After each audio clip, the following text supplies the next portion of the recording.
Hey, what's up, guys? Welcome back to another video. I am almost halfway through on a road trip from Charlotte, North Carolina down to Orlando, technically, I guess. We'll be hitting Disney Springs for a little bit and also heading over to Universal for a couple days. Been to Disney a couple of times. Definitely as a kid, went there a couple times, been a few times as an adult, but this will be the first time, I'm pretty sure, at least that I can remember, first time going to Universal. So pretty excited about that. We'll definitely be taking you guys along. That'll probably be its own separate video because today wanted to talk a little bit about my experience with my 2025 Toyota Tundra. Just bought this truck back in June. Absolutely love it. So I came over from a Tundra before, and before that I was a Jeep Wrangler guy. So I had two Jeep Wranglers, then I had the Tundra, and then now this newest Tundra. But it's been quite the journey. Actually passing a really cool Tundra on the back of a truck right now. This TRD Pro.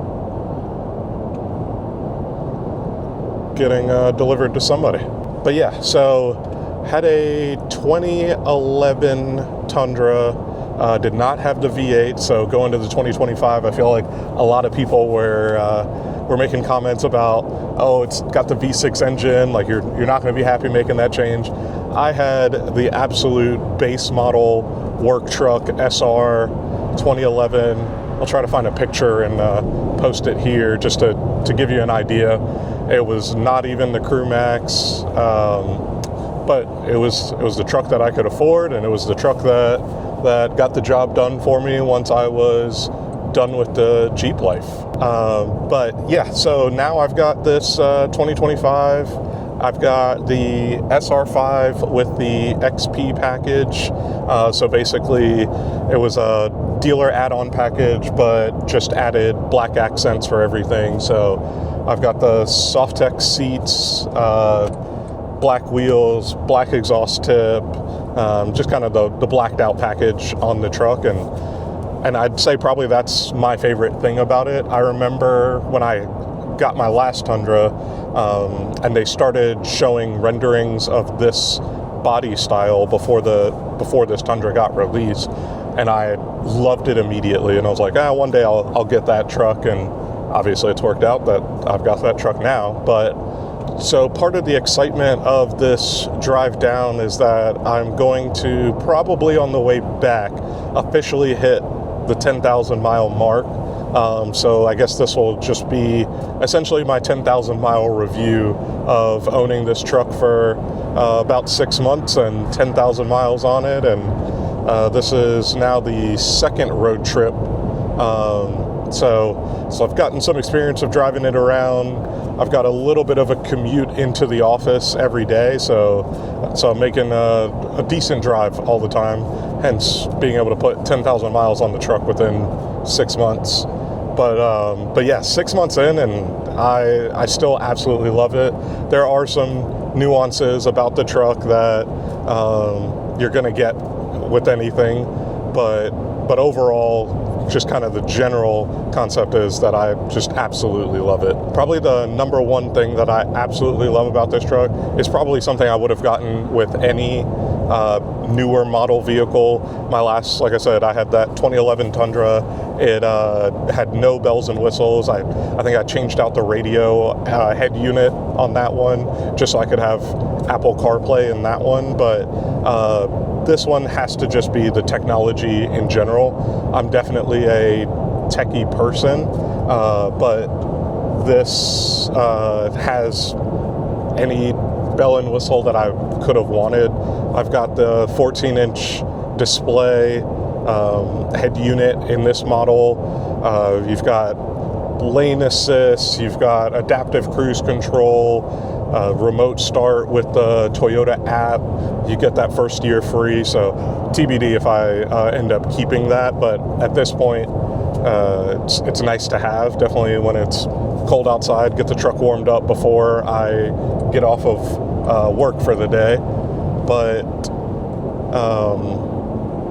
But yeah, so with a new vehicle, most new vehicles, probably 2023 or newer, you're going to have all of the new tech specs in it, but that was definitely a huge perk for me getting this truck. Kind of to the opposite side of that, but ironically, one of my least favorite things with this being a new car is just the amount of plastic in this truck. I don't know if it'll be able to be picked up on camera, but I'm going to show you like the center console right here is plastic, and just putting your arm on here just absolutely has so much give and creaking.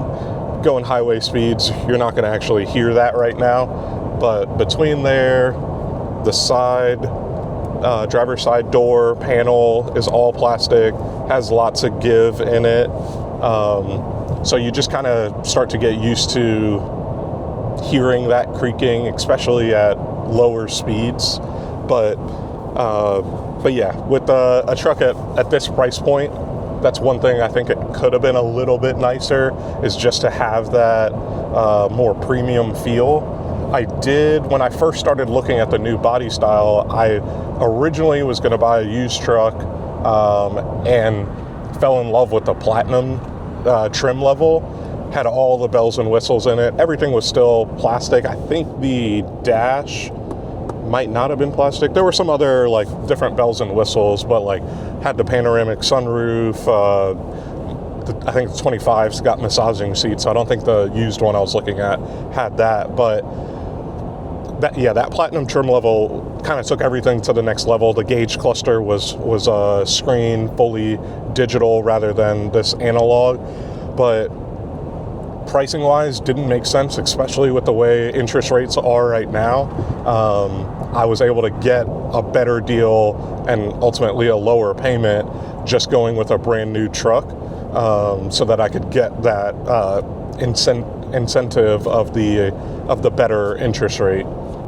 Yeah, right now we're cruising along. We've been on this trip probably about, I don't know, a couple hours. Well, I've made one stop, so won't show us the actual time. So probably about 2.5, 3 hours into this trip. I did reset the miles per gallon average just to kind of get an idea of what it would look like driving for a long distance. But right now we're getting 18 miles per gallon. I will say, you're not buying this truck if you're hoping to get the best gas mileage. Like, that is just not a realistic thought process with owning a truck. If you're looking for something to be more fuel efficient, don't buy a Tundra. But if you're looking for a truck that you're going to drive and absolutely love and know that you're going to put gas in it pretty often, then get the Tundra. You're going to love it. But kind of with that point, I'm trying to make it, I've seen a couple of billboards for Buc-ee's. Love stopping at Buc-ee's on road trips. So that's the goal for right now, is try to make it to that point so that I can stop there and fuel up. But this trim level that I got says that it comes with the 30-something gallon tank. I'm not remembering it off the top of my head. I'll try to pull up the window sticker because it should have it on there.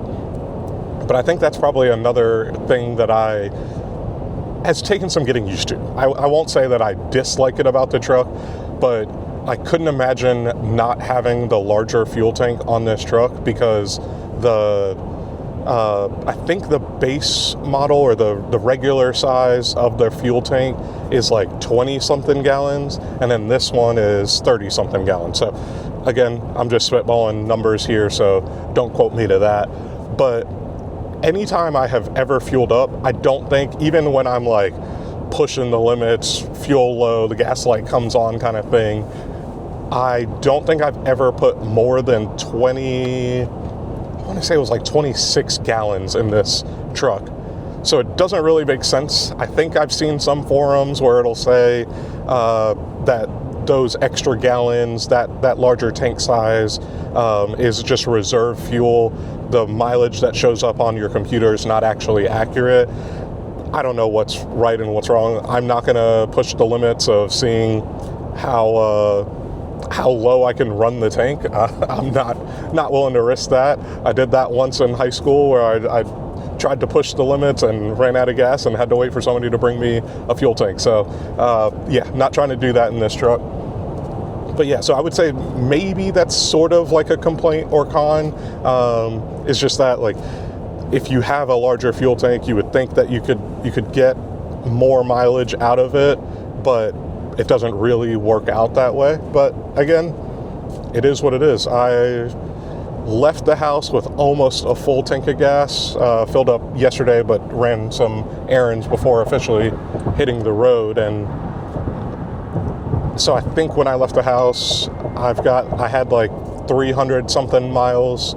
When I fuel up here in a little bit, I'll probably have just over 450 miles. So that'll get me down to Florida easily with that second fill up. So it gets the job done. So again, I couldn't imagine if you just had whatever the regular fuel tank size is, because it's probably even less mileage that you'd be able to get with this. But yeah, so that's another area of, if you're thinking about the truck, that's something to take into consideration. But yeah, we're just gonna keep on cruising down this road. We're on 95 at this point, so just the open roads. Decent amount of traffic for middle of the week traveling, which I think personally makes the trip a little more exciting, because you're not just by yourself on the road, just mindlessly driving. You got to pay a good bit of attention to get down the road.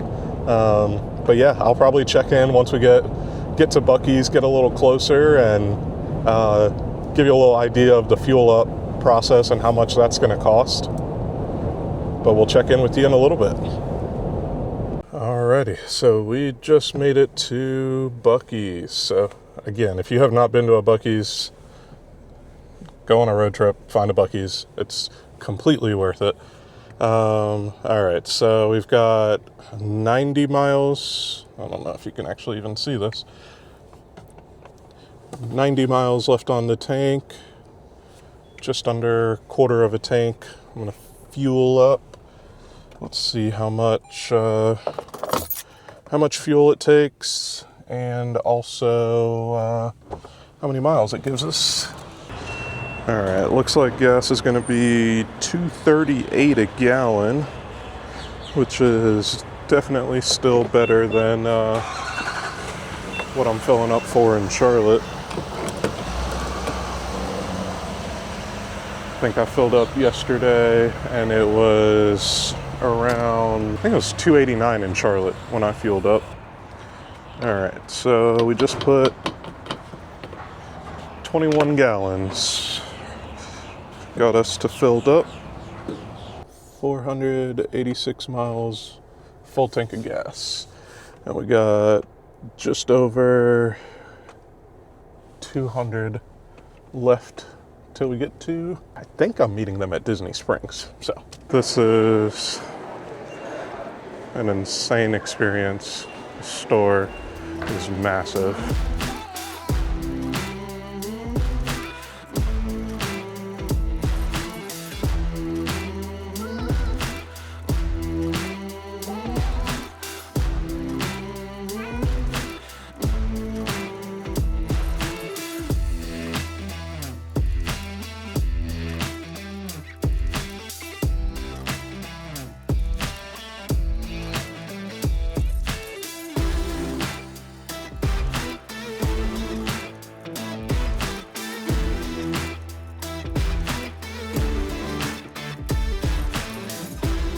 There's the truck with all the birds that came to visit.